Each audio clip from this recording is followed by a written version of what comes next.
नमस्कार सगळ्यांना माझा. तर आज आपल्यासोबत आहेत पुंडलिक यादव दाभाडे, त्यानंतर शंकर भीमराव दाभाडे, त्यानंतर रामेश्वर सकारी दाभाडे आणि प्रभाकर दाभाडे. तर यांनी मागच्या वेळेस आग्राच्या वाहनाची निवड केली होती. तर या सगळ्यांनी यावेळेस शान या वाहनाची निवड केलेली आहे.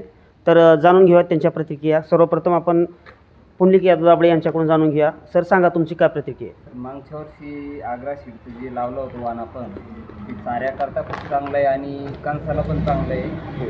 त्यामुळं आम्ही ह्या वर्षीला शानची निवड करतो. शानची निवड करताय तुम्ही. धन्यवाद दादा तुमचे. दादा तुमचं नाव सांगा.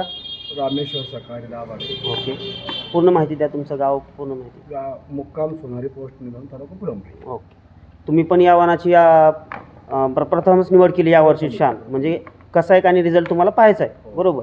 निश्चितच हे वाहन खूप छान आहे. चांगले रिझल्ट तुम्हाला याचे भेटतील. 100% शाश्वती वाहन आहे, वेल ट्रीटेड वाहन आहे. सर तुमचं नाव सांगा. माझं नाव शंकर भीमराव दाभाडे, ओके. राहणार सोनारी, तालुका फुलंब्री. तर यांच्या पुंडलिक दाभाडे यांच्या सांगण्यावरून बा त्यांचा रिझल्ट चांगला आला, हो ना. त्यांना उत्पादन चांगलं भेटलं. हो ना. त्यांच्या शिफारशीच्या याच्यानुसार आम्ही आता यावर्षी वाहन निवडलं. ओके, 100% तुमचे स्वागत आहे येणाऱ्या या खरीप या हंगामासाठी. निश्चितच हे वाहन तुम्हाला विक्रमी उत्पन्न देईल अशी मी तुम्हाला शाश्वत देतो. आमच्या कंपनीतर्फे सिटी सीड्स म्हणजे कॉन्टॅक्ट सीड्स या वतीनं मी तुम्हाला अशी शाश्वत देतो. आणि येणाऱ्या खरीप सीझनसाठी तुम्हाला खूप खूप शुभेच्छा.